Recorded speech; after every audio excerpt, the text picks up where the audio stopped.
Bismillahirrahmanirrahim. Assalamualaikum warahmatullahi wabarakatuh.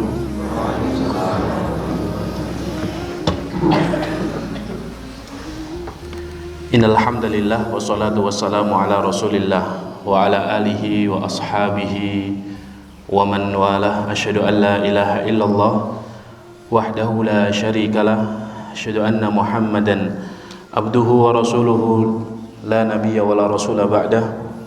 Allahumma la sahla illa ma ja'altahu sahla wa anta in syi'ta taj'alul hazana sahla. Rabbi shrah li sadri wa yassir li amri wahlul 'uqdatan min lisani yafqahu qawli. Allahumma la taj'al musibatana fi dinina wa la taj'alid dunya akbara hammina wa la mablagha ilmina. Allahumma 'allimna ma yanfa'una wanfa'na bima 'allamtana warzuqna ilma wa jannibna ma yadurruna fi dinina wa dunyana ya arhamar rahimin. Asbahna ala fitratil Islam wa ala kalimatil ikhlas wa ala dini nabiyina Muhammadin sallallahu alaihi wasallam wa ala millati abina Ibrahim hanifa muslima wa ma kana minal musyrikin. Allahumma anta rabbi la ilaha illa anta khalaqtani wa ana abduka wa ana ala ahdika wa wa'dika mastata'tu. A'udzu bika min syarri ma sana'tu abu'u laka bi ni'matika alayya wa abu'u bi dhanbi faghfirli fa innahu la yaghfiru dzunuba illa ant. Ya hayyu ya qayyum bi rahmatika nastaghits aslih lana syu'unana kullaha wa la takilna ila anfusina tarfata 'ainin amma ba'du. Ma'asyiral muslimin muslimat, hadirin hadirat, sholihin sholihat yang dimuliakan Allah Ta'ala. Alhamdulillahirabbil alamin, kita bersyukur kepada Allah Azza wa Jalla. Allah Subhanahu wa taala menghidupkan kita setelah mematikan kita tadi malam. Allahu yatawaffal anfus hina mautiha walladzi lam tamut fi manamiha. Allah mewafatkan jiwa saat ajalnya tiba dan juga saat tidurnya. Fayumsikul ladzi qada 'alaihal maut wa yursilul ukhra ila ajalin musamma. Allah Subhanahu wa ta'ala di saat seorang hamba tidur, Allah jadikan kondisinya satu di antara dua kondisi. Yang pertama, Allah angkat ruhnya dan Allah tahan tidak kembalikan lagi. Maka dalam kondisi itu seorang meninggal dalam tidurnya. Wa yursilul ukhra ila ajalin musamma.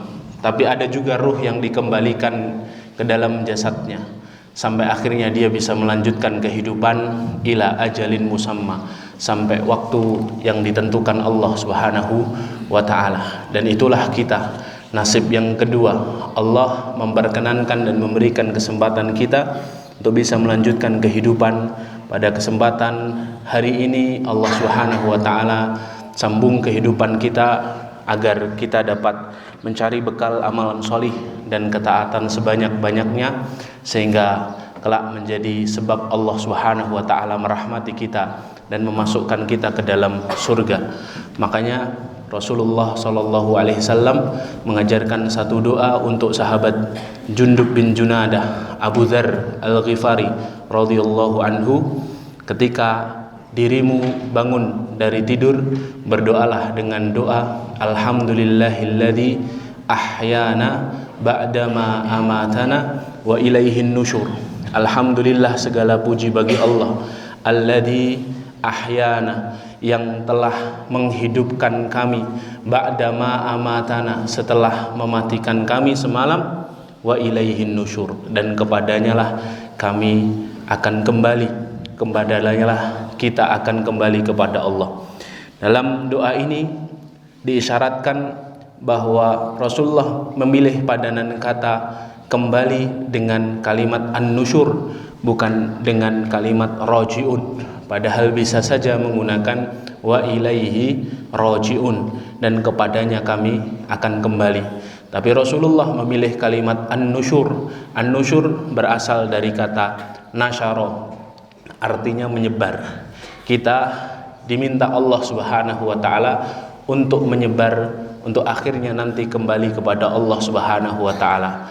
Bangkitnya dan bangunnya kita di pagi hari ini agar kita bisa menyebar di atas muka buminya Allah, mengambil amalan solih sebanyak-banyaknya, dan kelak kita semuanya akan kembali ke hadirat Allah Subhanahu wa taala dengan bekal yang cukup. Maka semoga awal hari ini Allah Subhanahu wa taala takdirkan kita dan mudahkan kita untuk memulainya dengan majelis ilmu. Semoga ini adalah tanda Allah Subhanahu wa taala menginginkan kebaikan-kebaikan yang banyak untuk kita. Man yuridillahu bihi khaira yufaqihu fiddin. Barang siapa yang diinginkan Allah untuk mendapatkan banyak kebaikan, man yuridillahu bihi khaira, barang siapa yang diinginkan Allah untuk menjadi hamba-hamba pilihan, yufaqihu fiddin. Allah tidak jadikan dia banyak harta, Allah tidak jadikan mudah urusan-urusan dunianya, Allah tidak jadikan semua masalah-masalah hidupnya selesai. Tapi Allah jika menginginkan hambanya itu baik, Allah akan melakukan satu hal, yufaqihu fiddin. Allah akan fahamkan hamba tersebut dalam perkara-perkara agama, sehingga hidupnya dituntun dalam kebenaran, hidupnya bisa membedakan antara yang hak dan yang batil, yang halal dan yang haram. Dan semoga dengan pilihan hidupnya yang benar terus menuntun jalannya mudah sampai ke jannahnya Allah Ta'ala. Maka semoga setiap langkah yang kita usahakan menuju tempat ini, setiap tapaknya menggugurkan dosa, mengangkat derajat kita di sisi Allah dan memudahkan jalan kita menuju surga. Kemudian salawat berangkaikan salam semoga senantiasa tercurah limpahkan untuk Nabi Muhammad sallallahu alaihi wasallam, para sahabat, para tabi'in, para tabi'ut tabi'in, dan orang-orang yang senantiasa istiqomah di atas jalan kebenaran. Hadirin hadirat, solihin solihat yang dimuliakan Allah Ta'ala, kita hari ini sampai pada tanggal 4 Zulhijjah.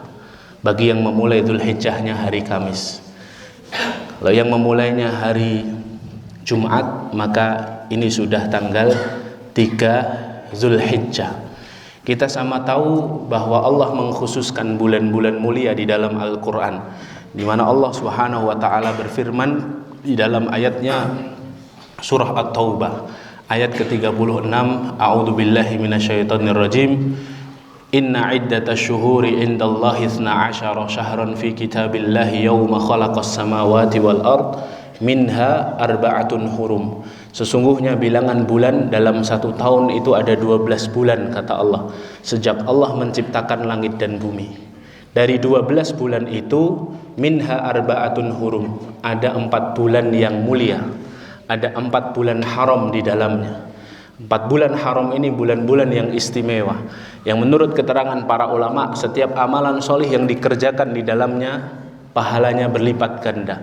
Pun sebaliknya, perbuatan dosa dan maksiat yang diusahakan di bulan-bulan itu pun mengakibatkan dosa yang berlipat ganda. Oleh karena itu, ketika Allah Subhanahu wa taala mengkhususkan 4 bulan ini, maka Rasulullah SAW menerangkan dalam hadis yang mulia, di mana Rasulullah SAW mengatakan 3 bulannya berkesinambungan, berangkaian, dan 1 bulannya sendirian. Yang pertama adalah bulan Zulqa'dah, kemudian yang kedua adalah bulan Zulhijjah, kemudian yang ketiga adalah Al-Muharram, dan yang keempat sendirian yaitu bulan Rajab. Siapapun yang masuk ke dalam bulan-bulan ini, maka sesungguhnya dia mendapatkan keistimewaan dari Allah Subhanahu wa taala untuk bisa memaksimalkan amalan solihnya dan untuk bisa meredam hawa nafsunya untuk melakukan dosa dan maksiat. Maka dalam rangkaian ayatnya Allah melanjutkan, fala tadlimu fihinna anfusakum, janganlah kalian menzalimi diri-diri kalian sendiri di bulan-bulan ini. Mendolimi diri-diri kalian menurut para ulama tafsir maknanya 2. Yang pertama, membuang-buang waktu di hari-hari ini, di bulan-bulan ini, sehingga dia tidak mendapatkan fadilah dari amalan solih yang pahalanya dilipat gandakan oleh Allah. Mendolimi diri sendiri juga diartikan bahwa orang-orang yang masuk ke bulan-bulan ini terus lantas dia malah sibuk bermaksiat kepada Allah, sehingga dosa dan maksiatnya itu menjadikan Allah Subhanahu wa taala melipat gandakan hukumannya. Maka dari itu kita sadar betul, Bapak Ibu yang dimuliakan Allah, bahwa kita sedang berada di bulan mulia. Tidak hanya bulan mulia, bahkan kita saat ini berada di hari-hari mulia, di hari-hari terbaik dalam 1 tahun.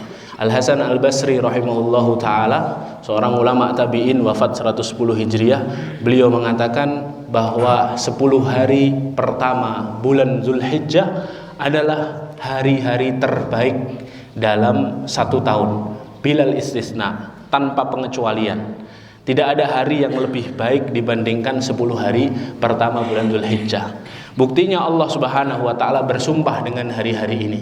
Allah berfirman dalam awal-awal surat Al-Fajr, wal fajri walayalin ashar wasyaf'i wal watar. Wal fajri, demi waktu fajar di tanggal 10 Zulhijjah, walayalin ashar, demi 10 hari terbaik, wasyaf'i wal watar, digenapnya dan diganjilnya tanpa pengecualian, ini adalah hari-hari terbaik. Bahkan Rasul kita Shallallahu Alaihi Wasallam bersabda ketika beliau Shallallahu Alaihi Wasallam mengatakan melalui lisan beliau yang mulia, di mana beliau menceritakan tentang fadilah dari hari-hari ini. Kata beliau Shallallahu Alaihi Wasallam, ma min ayyamin al-amalu salih fihinna ahabbu ilallahi minhu fi hadhil ayyamil ashar. Tidak ada hari di mana amalan solih yang diusahakan oleh seorang hamba itu lebih dicintai Allah, melebihi amalan solih yang dikerjakan di 10 hari pertama bulan Zulhijjah. Amalannya semuanya dicintai Allah Subhanahu wa ta'ala. Kemudian sahabat bertanya, walal jihadu fi sabilillah ya Rasulullah. Apakah amalan ini melebihi amalan jihad fi sabilillah pahalanya ya Rasulullah? Maka Rasulullah mengatakan walal jihadu fi sabilillah, melebihi jihad fi sabilillah. Illa rajulun kharaja bimalihi wa nafsihi, kharaja binafsihi wa malihi wa lam yarji' min dzalika bi syai'in. Kecuali seorang yang keluar dari rumahnya untuk berjihad di jalan Allah, membawa harta dan jiwanya dan tidak kembali lagi. Tidak bisa menyamai pahala orang yang mati syahid berjuang di jalan Allah. Tapi setidaknya dari hadis ini kita tahu semua amalan dikerjakan di hari-hari ini. Datangnya kita ke tempat majelis ilmu seperti ini, kemudian kita berusaha berbuat baik kepada orang lain, menjaga sholat kita, kesemua amalannya dinilai Allah Subhanahu wa ta'ala menjadi amalan-amalan yang dicintai. Bapak Ibu yang dimuliakan Allah, barakallahu fikum. Para ulama membagi amalan itu menjadi 3 jenisnya. Yang pertama adalah amalan yang diterima oleh Allah. Yang kedua amalan yang ditolak oleh Allah, tidak diterima. Yang ketiga adalah amalan yang dicintai Allah. Ini yang derajatnya paling tinggi. Amalan yang diterima Allah itu maksudnya apa? Maksudnya amalannya makbul, diterima, absah, dan mendapatkan pahala ganjaran dari amalan tersebut. Dan amalan ini harus memenuhi 2 syarat. Yang pertama harus ikhlas, yang kedua harus ittiba. Harus ikhlas lillahi ta'ala dan harus sesuai tuntunan. Kalau ikhlas saja tidak sesuai tuntunan maka tidak diterima. Kalau sesuai tuntunan saja tidak ikhlas juga tidak diterima. Misalnya kita sholat subuh, ikhlas lillahi ta'ala, kemudian kita berpikiran sholat subuh kok cuma 2 rakaat ya, saya mulai hari ini sholat subuh 3 rakaat ya, biar mantep gitu ya.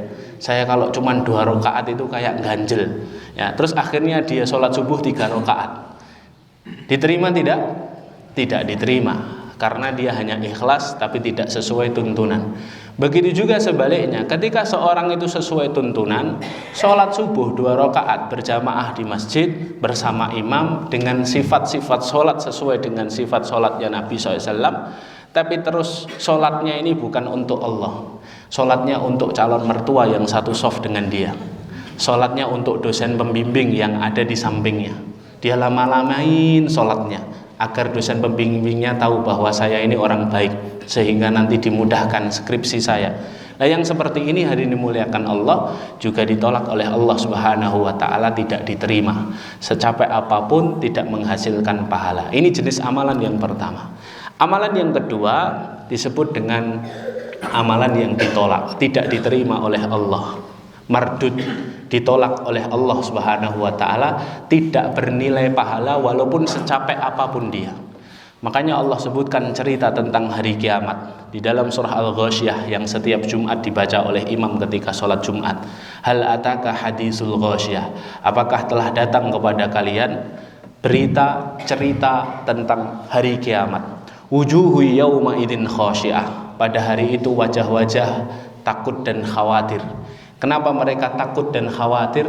Amilatun nasibah. Amalan mereka susah payah dikerjakan, capek-capek mereka beramal solih, yang didapatkan bukan surga, yang didapatkan bukan ridho Allah, yang didapatkan bukan pahala, tapi apa? Tasla naron hamiyah, yang didapatkan api neraka yang menyala-nyala. Kenapa? Karena amalan solih yang dikerjakannya tidak ikhlas lillahi ta'ala dan tidak diterima oleh Allah subhanahu wa ta'ala. Nah, ini amalan yang ditolak. Ada amalan yang ketiga, kata para ulama, amalan yang ketiga ini adalah amalan yang dicintai oleh Allah subhanahu wa ta'ala. Apa bedanya amalan yang diterima dan amalan yang dicintai oleh Allah? Amalan yang dicintai Allah itu amalan yang absah, amalan yang diterima dan Allah memberikan pahala dari setiap usahanya. Tidak hanya pahala di waktu yang sama, Allah subhanahu wa ta'ala memberikan penghapusan dari dosa-dosa. Para ulama berdalil dengan firman Allah subhanahu wa ta'ala dalam surah Ali Imran ayat 31, yuhibbukumullah wa yaghfir lakum dzunubakum. Niscaya Allah akan mencintai kalian dan Allah akan menggugurkan dosa-dosa kalian. Ketika amalan seorang hamba itu dicintai oleh Allah, maka di waktu yang sama Allah akan menggugurkan dosa-dosanya. Jadi dosa-dosa berguguran itu bukan hanya dengan taubat, bukan hanya dengan istighfar, bukan hanya dengan musibah yang dia bersabar di dalamnya, tapi kadang-kadang dengan amalan solih yang dicintai Allah subhanahu wa ta'ala, maka Allah subhanahu wa ta'ala akan menggugurkan dosa-dosanya. Dalam ayat yang lain surah Hud ayat 114 Allah berfirman, innal hasanat yudhibnas sayyiat. Sesungguhnya di antara amalan-amalan solih itu ada yang bisa menghapuskan dosa-dosa. Maka hadirin dimuliakan Allah, kalau kita tahu bahwa setiap amalan solih, kecil atau besar, remeh atau penting, di hari-hari ini, hadirin dimuliakan Allah, adalah amalan-amalan yang dicintai oleh Allah subhanahu wa ta'ala, maka rugi betul kalau kita sudah masuk ke tanggal 4 atau tanggal 3 kita belum maksimal mengerjakannya. Masih ada 7 hari, masih ada 6 hari lagi untuk kita mensapu bersih setiap amalan-amalan solih yang menjanjikan. Maka hadirin dimuliakan Allah, sikap seorang mukmin ketika tahu waktunya sangat terbatas, waktunya cuma tinggal 6 hari, waktunya cuma tinggal 7 hari, kemudian terus akhirnya dia hanya sekedar beramal saja, ini sangat merugi hadirin. Karena bagi seorang mukmin yang cerdas, dia ketika tahu bahwa waktunya terbatas, dia tidak hanya cukup untuk beramal saja, dia juga harus cerdas dalam beramal. Makanya saya tinggal di bawah situ semalam, saya melihat satu tulisan, masya Allah, ya, beramal cerdas di waktu terbatas, masya Allah, ya, di situ ya, karena tinggal di tempat Green Hill ini, sebagian labanya diperuntukkan untuk apa? Untuk pesantren, masya Allah. Saya lihat kutipan perkataannya Ustadz Adi Hidayat, kita harus beramal cerdas di waktu yang terbatas. Kemudian baru setelah itu saya mikir, ya sudah, besok ngisi ini saja, begitu ya. Ya. Beramal cerdas di waktu terbatas, Bapak Ibu yang dimuliakan Allah. Waktunya tinggal 6 hari, waktunya tinggal 7 hari sebagian kita. Yang lebarannya hari Ahad, yang Idul Adhanya hari Ahad, maka apa? 7 hari. Kalau yang lebaran atau Idul Adhanya hari 6, hari Sabtu, ya, maka tinggal 6 hari lagi. Maka kita harus merencanakan amalan yang cerdas. Amalan yang cerdas itu amalan yang seperti apa? Para ulama mengatakan amalan yang cerdas itu sesuai dengan apa yang disabdakan Rasulullah SAW dalam sebuah hadis yang diriwayatkan oleh Imam Ahmad dalam musnadnya, dan oleh para ulama hadis dikatakan hadis ini adalah hadis yang hasan derajatnya, artinya diterima oleh para ulama. Hadisnya berbunyi, saddidu wa qaribu wa'malu wa khayyiru. Saddidu, terus meneruslah dalam beramal. Wa qaribu, maksimalkan amalanmu. Wa'malu wa khayyiru, dan pilih-pilihlah amalan, kata Rasulullah sallallahu alaihi wasallam. Jadi kita diminta untuk memilih-milih amalan. Memilih-milih amalan itu bukan mengerjakan yang mudah yang sulit ditinggalkan. Memilih-milih amalan itu bukan mengambil sesuai dengan hawa nafsu kita, tapi memilih-milih amalan itu cerdas dalam beramal. menentukan prioritas amal. Mana amalan yang harus didahulukan dibandingkan amalan yang lain. Mana amalan yang harus diprioritaskan dibandingkan amalan berikutnya. Maka hadirin muliakan Allah, kita ini sudah berpuluh-puluh kali melewati 10 hari bulan Dzulhijjah. Anda yang mungkin hari ini usianya 40 tahun, maka setidaknya Anda sudah melewati bulan Dzulhijjah 25 kali yang dihitung pahala dan dosanya. Karena usia balik itu dalam mazhab Syafi'i berapa? 15 jalan ke 16 bagi yang belum haid dan belum mimpi basah. Ya, tapi kalau sudah mimpi basah di atas usia 9 bagi laki-laki sudah balik mulai setelah itu. Kalau perempuan ya sudah haid di atas usia 9 dihitung balik ketika itu. Tapi kalau belum haid, belum mimpi basah sampai usia 15 jalan 16 dia dihitung balik.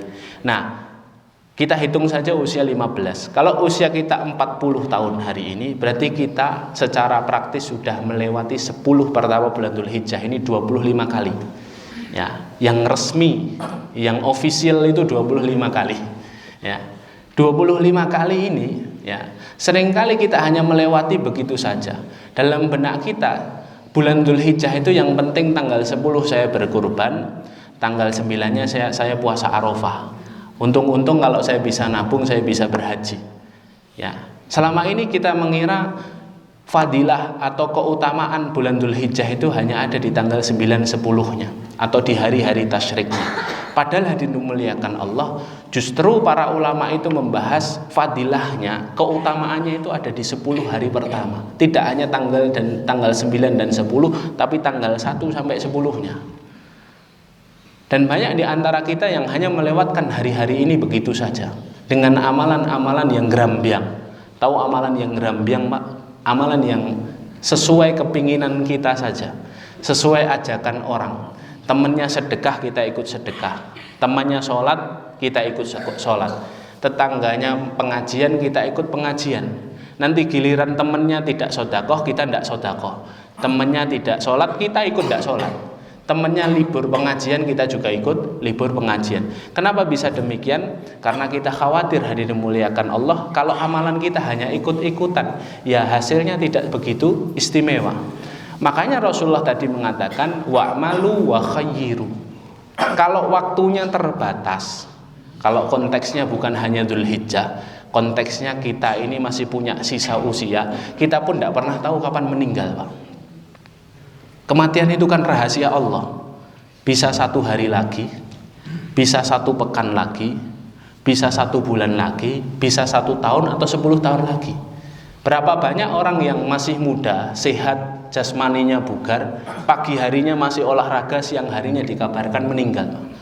Sebaliknya berapa banyak orang yang sudah tua renta, keluar masuk rumah sakit hadirin, bahkan opnam berpekan-pekan tapi tidak meninggal. Kematian itu rahasia Allah Subhanahu wa taala. Yang muda bisa duluan, yang tua bisa terakhir, dan sebaliknya. Bisa Anda duluan, saya terakhir, bisa saya terakhir, Anda duluan. Ya, pokoknya aku mau dhisik ya. Ya. Loh iya, kematian itu nggak ada yang tahu kan. Maka itulah mengapa Rasulullah SAW itu mengatakan prioritaskanlah amalan, pilih-pilihlah amalan itu, karena waktunya terbatas. Lah kalau kita membahas konteks 10 awal bulan Dzulhijjah, berarti waktunya tinggal 6 atau 7 hari hadir. Dan belum tentu tahun depan kita sampai lagi di hari-hari istimewa ini. Ya. Hari-hari ini hari-hari yang istimewa hadir.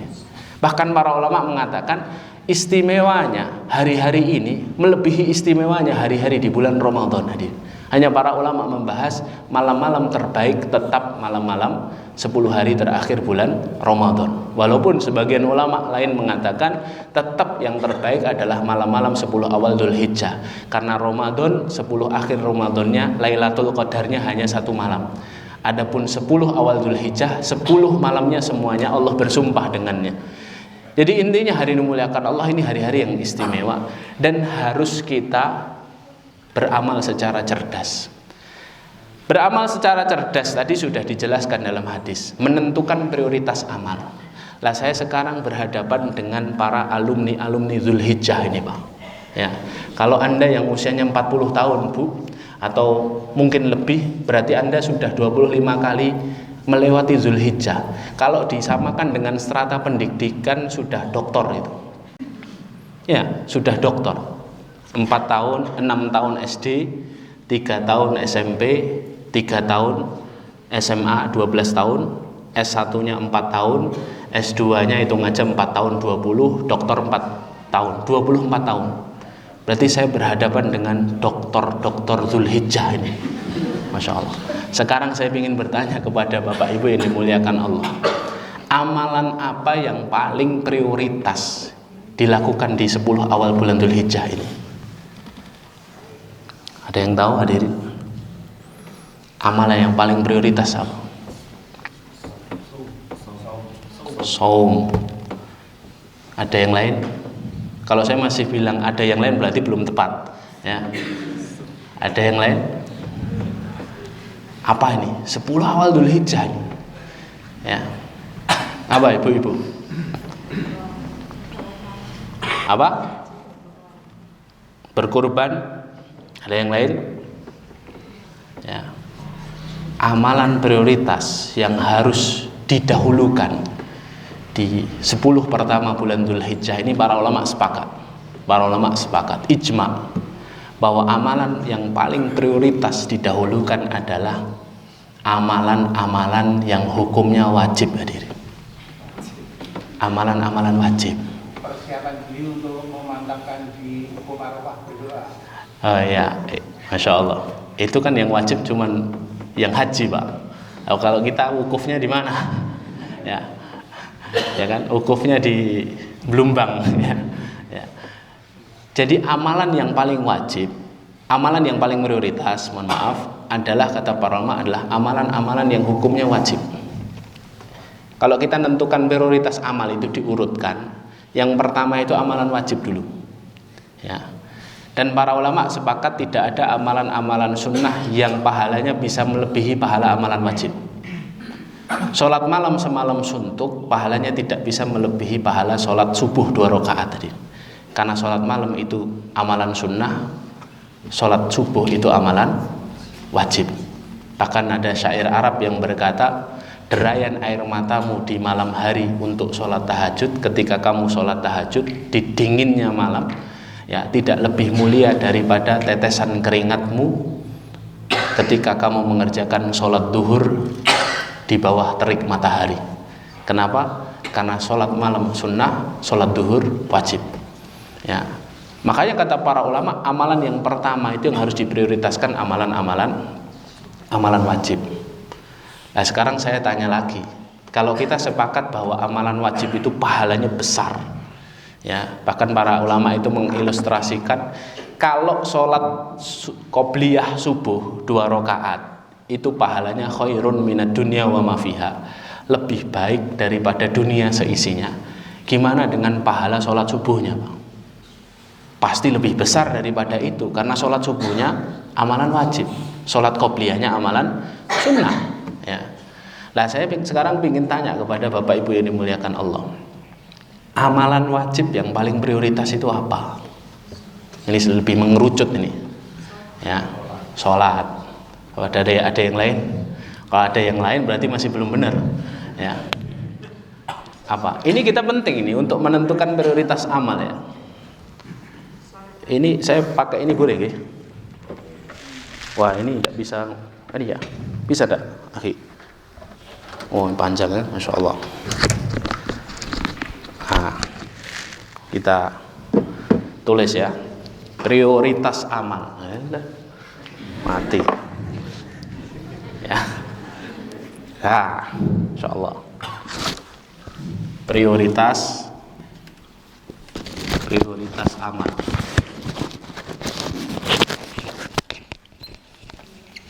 Ya, 1, amalan wajib.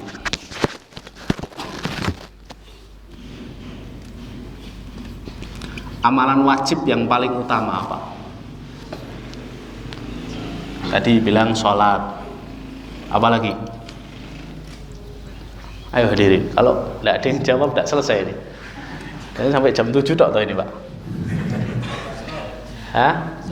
Zakat. Masya Allah. Terus jihad. Masya Allah.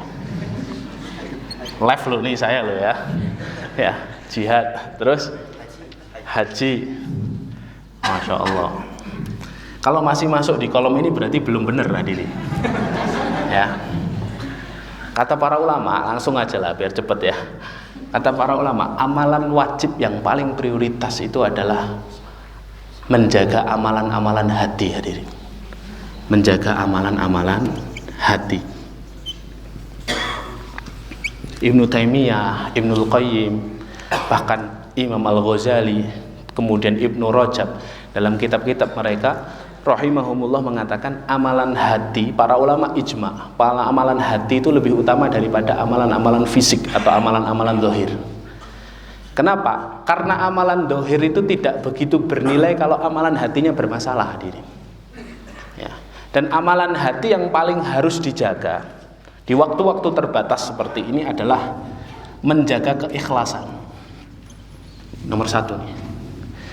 Jadi Dzulhijjah itu Bapak Ibu yang dimuliakan Allah bukan etalase untuk pamer amalan.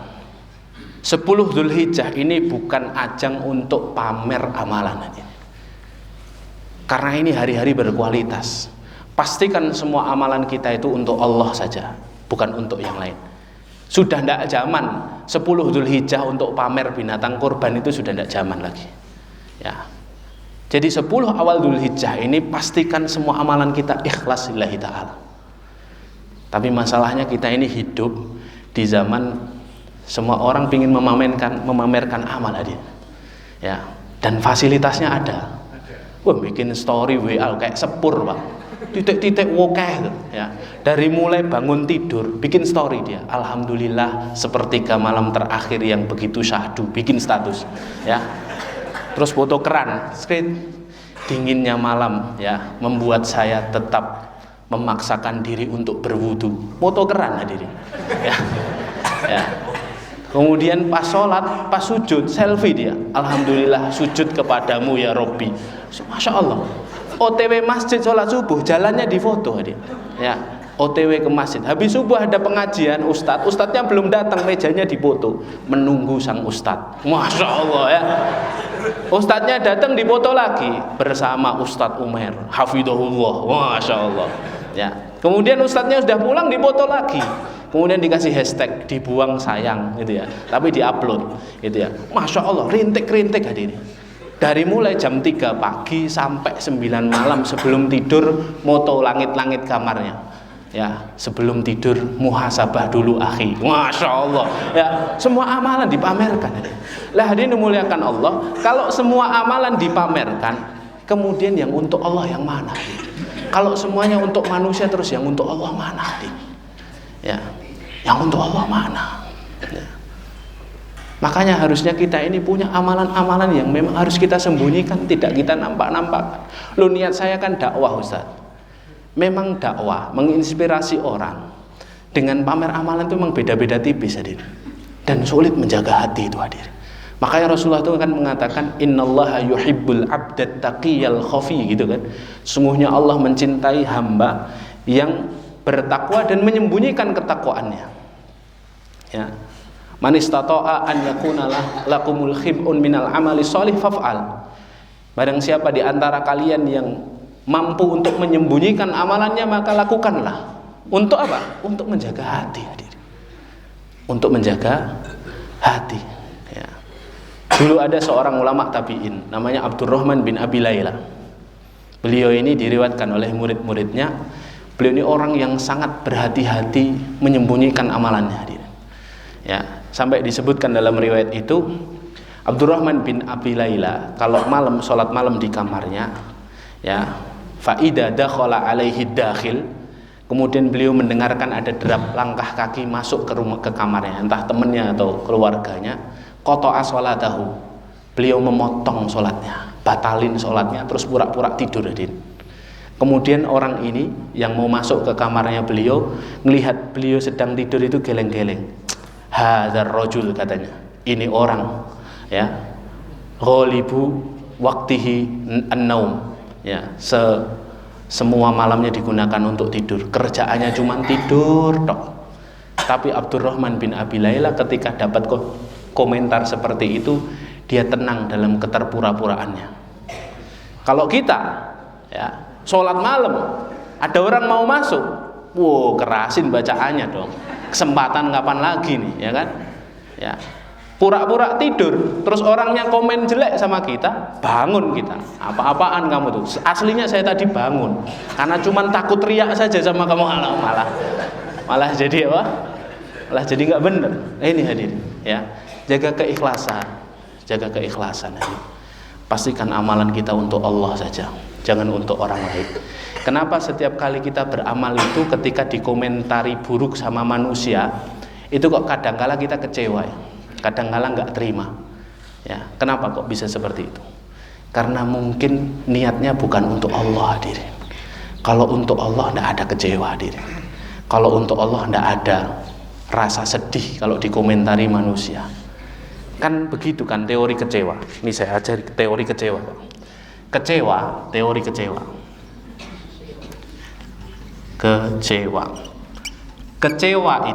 Kecewa berbanding terbalik dengan harapan.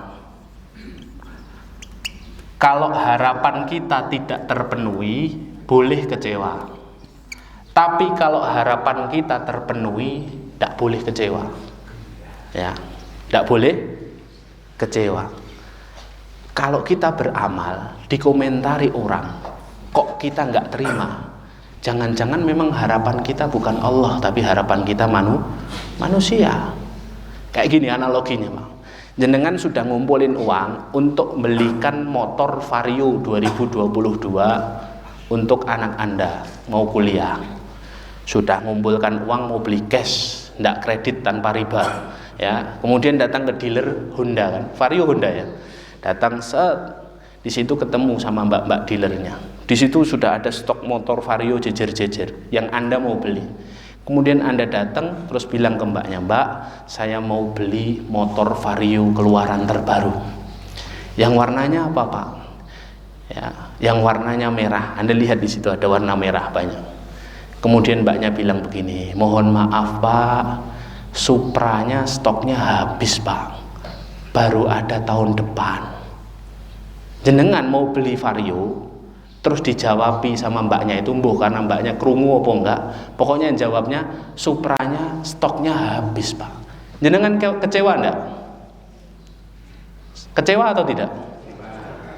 Kok kecewa gimana Pak? Jenengan mau beli Vario, mbaknya jawabnya Supranya stoknya habis. Kalau bapak pingin Supra baru ada tahun depan, kecewa atau enggak? Enggak dong. Ya, Varionya stoknya lengkap Pak. Ya, Anda dapat jawaban seperti itu, kecewa enggak? Enggak kecewa karena harapan kita terpenuhi, hadirin. Enggak boleh kecewa. Ya, karena harapan kita ada tuh motornya. Hanya mungkin mbaknya salah dengar saja. Ya, lah sama ketika kita beramal, dikomentari sama orang, kenapa kok kita kecewa? Karena mungkin harapannya masih manusia, hadirin. Kalau harapannya untuk Allah, mau dikomentarin apa aja jalan, hadirin. Saya berharap pandangan Allah bukan pandangan manusia. Nah itu ikhlas. Ya, jadi pastikan semua amalan itu ikhlasillahi ta'ala.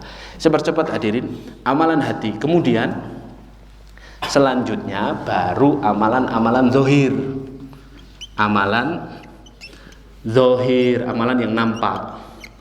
Ya, amalan zahir yang sifat yang hukumnya wajib. Nah, ini dimasukkan ke sini. Ya. Salat. Yang pertama salat. Paling utama sholat. Sholat 5 waktu harus dijaga di hari-hari ini, hadirin. Harus bermain aman di hari-hari ini. Yang laki-laki berjamaah di masjid di awal waktu, takbiratul ihram bersama imam, Masya Allah. Yang ibu-ibu afdol di rumah dikerjakan di awal waktu. Tantangannya para ibu dan para ummahat itu kalau sholat 5 waktu biasanya menunda-nunda sholat. Sholat asar, sholat maghrib, sholat duhur setengah telu, ya, sholat asar jam 5. Ya, kadang-kadang ibu-ibu ada aja alasannya. Sholat set, wah piring jek reget isah-isah se, mampir lagi nanti kok ada gelas belum dicuci, akhirnya sholatnya tertunda-tunda. Tantangannya sholat di awal waktu kalau itu.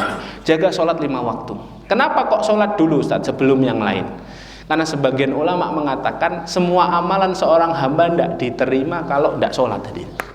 Dalilnya apa? Dalilnya surah 9 ayat 54.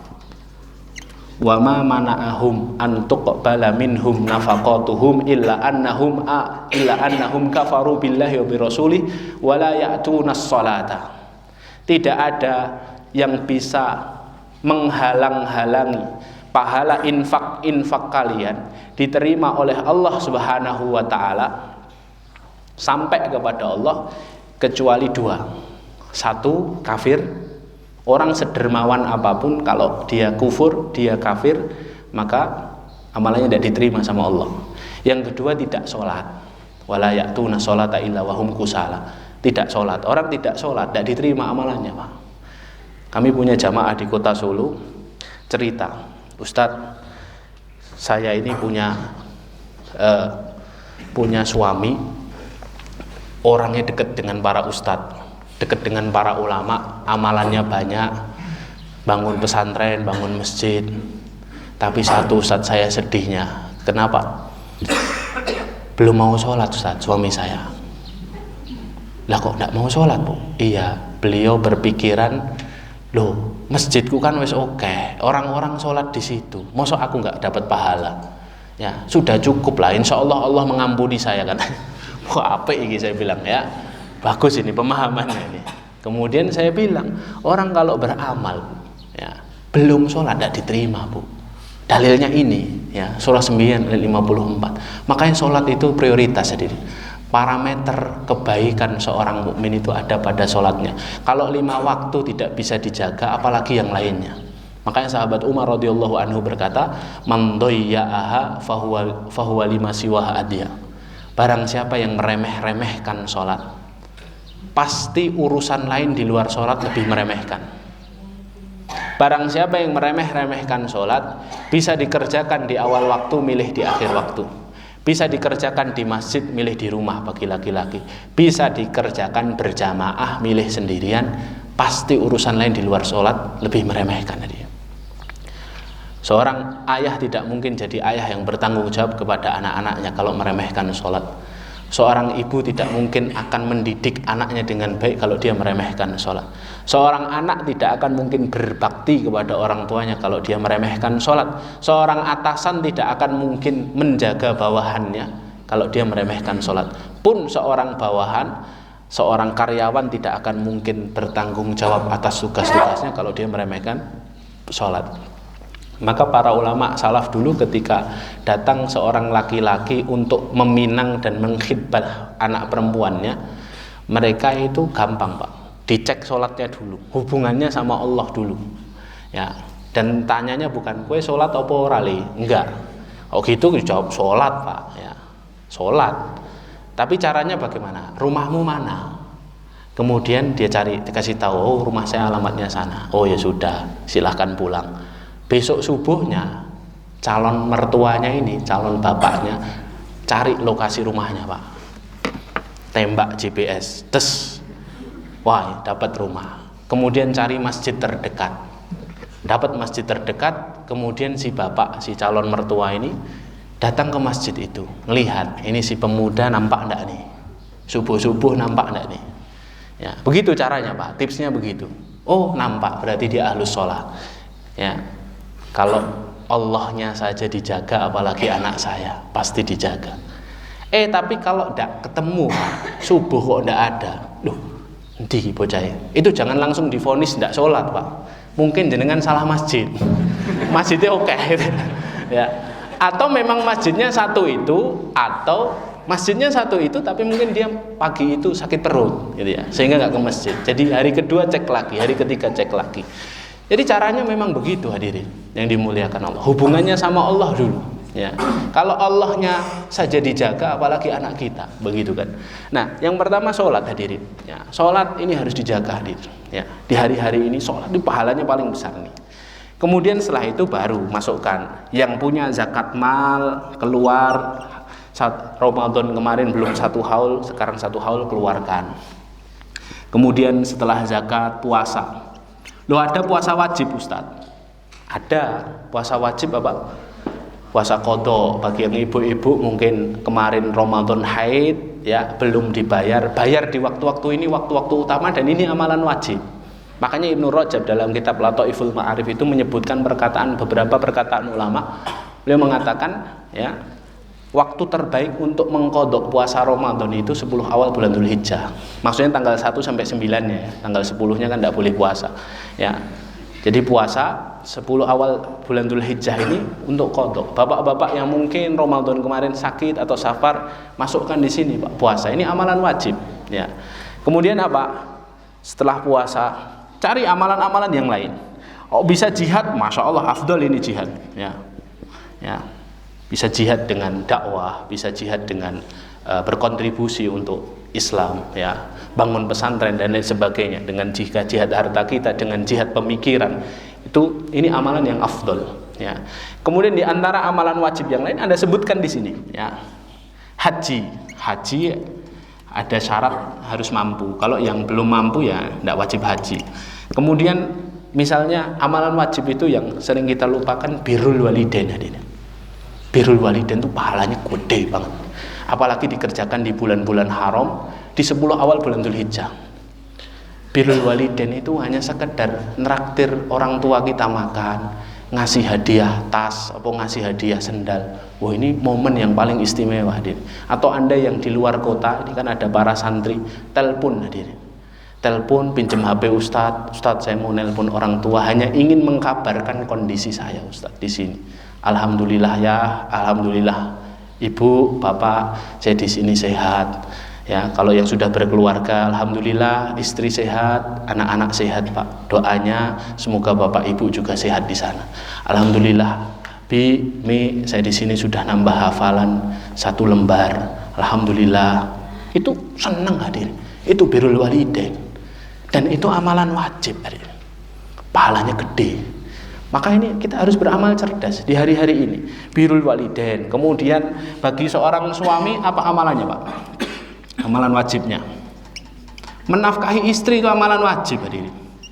Maka bapak-bapak yang biasanya di awal bulan nafkahi istri 1 juta, khusus hari-hari ini 10 juta Pak. Loh, amalan wajib Pak, nggak main-main ini, amalan wajib. Dan ini hari-hari istimewa. Ibu-ibu jangan seneng dulu, ibu-ibu juga ada amalan wajibnya apa? Khidmah sama suami, tampil cantik di hadapan para suami. Yang biasanya pulang kerja suami dipijeti 10 menit, khusus hari-hari ini 2 jam Bu ya. Iya, amalan apa yang lebih mudah dari mijeti suami? Nggak ada. Amalan paling mudah dan hukumnya wajib hadir ya, hukumnya wajib. Baca Al-Quran. Baca Al-Quran itu hukumnya apa?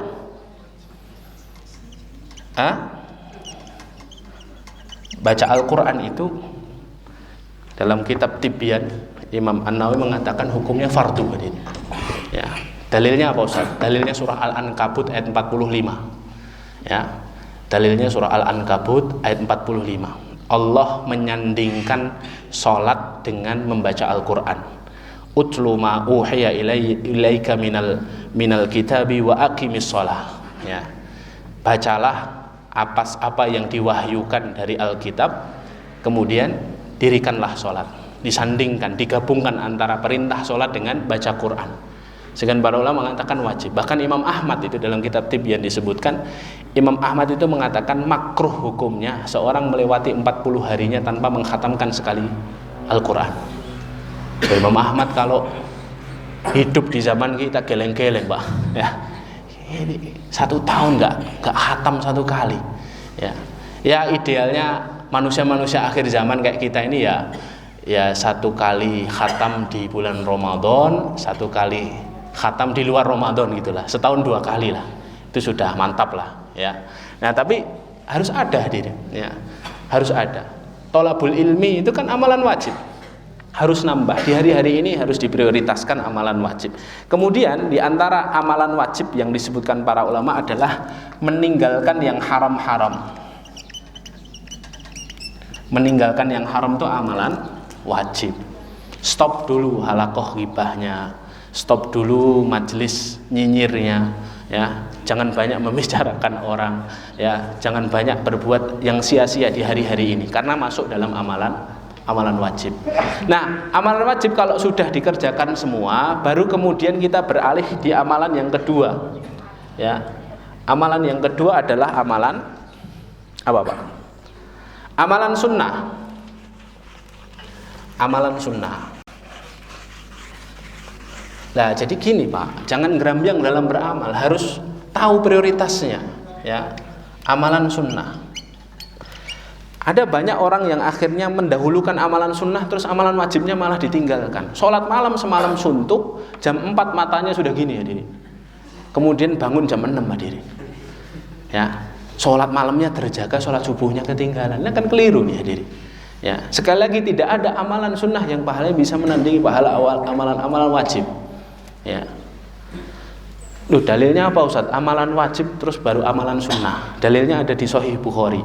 Ibunda Aisyah meriwayatkan, suatu hari Rasulullah Shallallahu Alaihi Wasallam ya datang ke rumahku. Jadi menurut riwayat Ibnu Abbas, Rasulullah itu kalau ba'da subuh, Bapak Ibu yang dimuliakan Allah, kalau ba'da subuh beliau iktikaf di masjid sampai waktu syuruk. Kalau sudah waktu syuruk, kemudian beliau sholat 2 rakaat, kemudian aktivitas beliau itu mengunjungi rumah-rumah istrinya. Satu persatu dikunjungi, ya, hanya untuk salam, tanya kabar, mendoakan, senyum. Mendoakan, senyum. Sampai semua istrinya testimoninya, Pak, aku adalah istri yang paling dicintai oleh Rasulullah. Hanya karena disenyumin, Pak. Makin ini sunnah, Pak, ya. Doakan, senyum, doakan, senyumin, doakan, senyumin. Kalau istri lagi cerita banyak itu, Pak, Masya Allah, Masya Allah, sudah, pokoknya merem sambil senyum aja, ya. Bapak ini kan kadang bosan dengan cerita istri, ya. Kadang-kadang istri itu mereplay ceritanya 3 hari yang lalu sudah diceritakan, diulang lagi, Pak. Loh, Anda harus paham, itu istri kita itu kalau malam hari kita capek-capek kerja kok terus cerita macam-macam itu, mereka sedang menghabiskan kuota hariannya, Pak. Karena kuota hariannya banyak, Pak, ya. Istri itu paling pendiam itu 16.000 kata, Pak, satu hari. Sing cerewet 24.000 kata. Ya. Wah, itu banyak banget, Pak, ya. Memang harus didengarkan. Ya, dengarkan, sediakan telinga. Ya, hanya sekedar senyumin, doakan saja, ya. Itu sudah pol itu. Karena kalau tidak kita yang mendengarkan, Bapak Ibu yang dimuliakan Allah, nanti dia akan mencari telinga-telinga lain di luar sana. Wah, ya. Nah, ini hari dimuliakan Allah. Sampai mana tadi ya? Ya, sampai Ibunda Aisyah. Terus akhirnya Rasulullah itu datang ke rumah-rumah istri. Yang terakhir dikunjungi, ini riwayat sahih ya, dalam Sahih Bukhari. Yang terakhir dikunjungi itu istri yang hari itu dapat jatah. Yang dapat jatah hari itu dikunjungi, terus Rasulullah sarapan di situ kalau beliau tidak puasa. Hari itu yang dapat jatah adalah Ibunda Aisyah. Datang ke rumah Ibunda Aisyah, salam. Terus Rasulullah tanya, hal min qada, ada sarapan yang bisa dimakan tidak istriku? Kata Ibunda Aisyah, la syai' ya Rasulullah, tidak ada sesuatu yang bisa dimakan. Kemudian Rasulullah berkata, idzan fa anni shaim, ya sudah, aku tak puasa hari ini. Beliau puasa hadirin. Jadi ini sunnah, ya. Sunnahnya, Pak, kalau tidak ada makanan ya puasa. Kalau ada makanan ya dimakan seadanya, hadirin. Jadi tidak ada sunnah go food, itu tidak ada, hadirin. Ya, nggak ada makanan ya sudah go food, itu ya. Tidak ada. Jadi kadangkala kita ini ya menjadikan kuliner itu budaya kita gitu.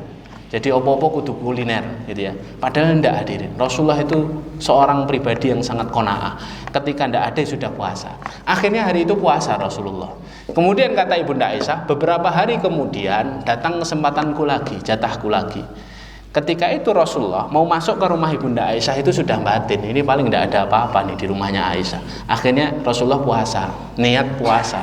Kemudian ketika beliau masuk, ternyata Ibunda Aisyah sudah menyediakan makanan. Semalam dapat makanan dari tetangga. Ya, dapat makanan hais namanya. Hais itu adonan tepung yang dicampur dengan lumatan kurma, kemudian atasnya ditaburi keju dan kismis. Ya, itu makanan favoritnya Rasulullah. Dalam kitab Syama'il disebutkan. Nah, terus akhirnya disediakan. Ya. Apa yang dilakukan Rasulullah? Rasulullah tidak menolak makanan ini, hadirin. Kata Ibunda Aisyah, Rasulullah membatalkan puasanya. Kenapa Rasulullah membatalkan puasanya? Karena Rasulullah faham betul prioritas amal. Puasanya amalan sunnah, membahagiakan istri amalan wajib, Pak. Ya. Nah, makanya yang wajib didahulukan, kemudian baru yang sunnah. Ya. Lah yang sunnah yang paling prioritas apa, Ustaz? Kan kita tidak bisa sapu bersih semua amalan sunnah. Waktunya terbatas, amalan sunnah banyak, Ustaz, yang saya tahu. Ya.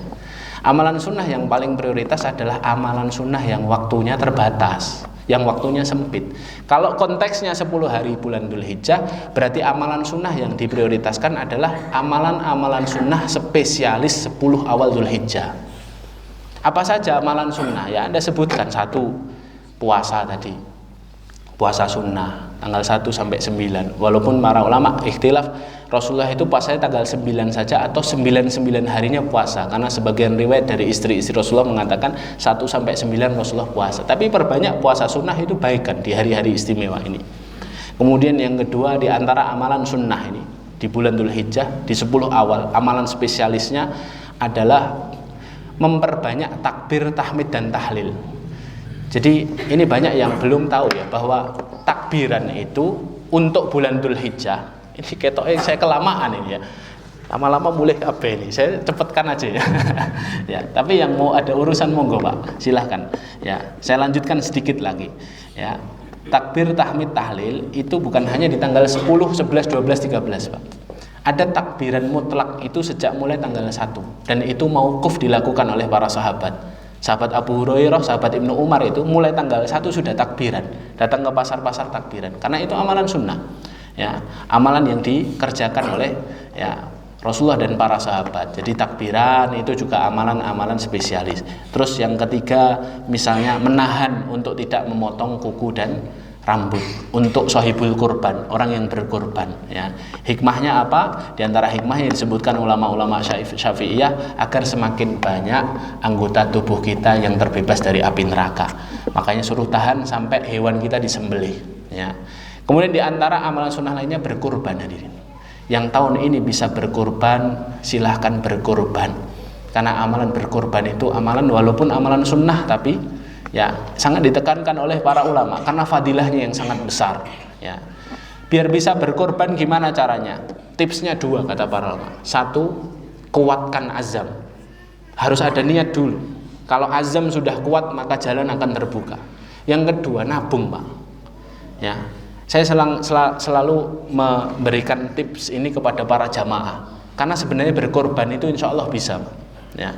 Kalau kita Dzulhijjah setahun 12 bulan, kurangi Dzulhijjah itu kan masih sisa 11 bulan. Kita genepkan saja 10 bulan. 10 bulan kalau harga satu kambing 3 juta, bagi 10, sebulan cuma 300.000. 300.000 bagi 30 itu 10.000, Pak. Ya. Sehari nyelengi 10.000 itu 10 bulan dapat satu kambing, Pak. Dapat satu bagian sapi. 10.000 itu ya kalau ibu-ibu ya tahan dulu lah Indomaretnya, tahan dulu jajan ciloknya. Kalau bapak-bapak tahan dulu lah tumbas rokoknya, disimpan ya untuk korban. Itu bisa insya Allah, hadirin. Kalau kuat azam kita insya Allah bisa, dan ini amalan yang luar biasa. Wa bi kulli sya'ratin hasanah, kata Rasul, di setiap bulu kambing atau bulu sapinya itu jadi pahala untuk kita, pemberat amalan soleh nanti di hari akhir. Kemudian sholat Idul Adha itu juga amalan sunnah yang harus yang bukan harus ya, yang ditekankan di bulan ini. Makanya sholat Idul Adha itu bahkan wanita yang haid itu kan disuruh untuk keluar, karena itu bagian dari syiar Islam. Wa may yu'azzim sya'airallah fa innaha min taqwal qulub, surah Al-Hajj ayat 32. Barang siapa yang mengagungkan syiar Allah, maka itu adalah bukti tanda takwanya hati. Setelah amalan-amalan sunnah dikerjakan, baru kemudian masuk amalan mubah. Terakhir ini, amalan mubah yang prioritas yang kayak apa, Ustaz? Amalan mubah yang berpotensi jadi pahala. Ya, dalam bidang ilmu usulul fiqh, saya ini belajar ya usul fiqh, di S1 belajar usul fiqh, di S2 belajar usul fiqh sama Allah yarham Ustaz Muinuddinillah. Ya, itu para ulama itu bilang, ya, hukum itu kan ada 5. Al-ahkam at-taklifiyah itu wajib, sunnah, mubah, makruh, haram. Sebagian ulama mengatakan hukum mubah itu sakjane nggak ada.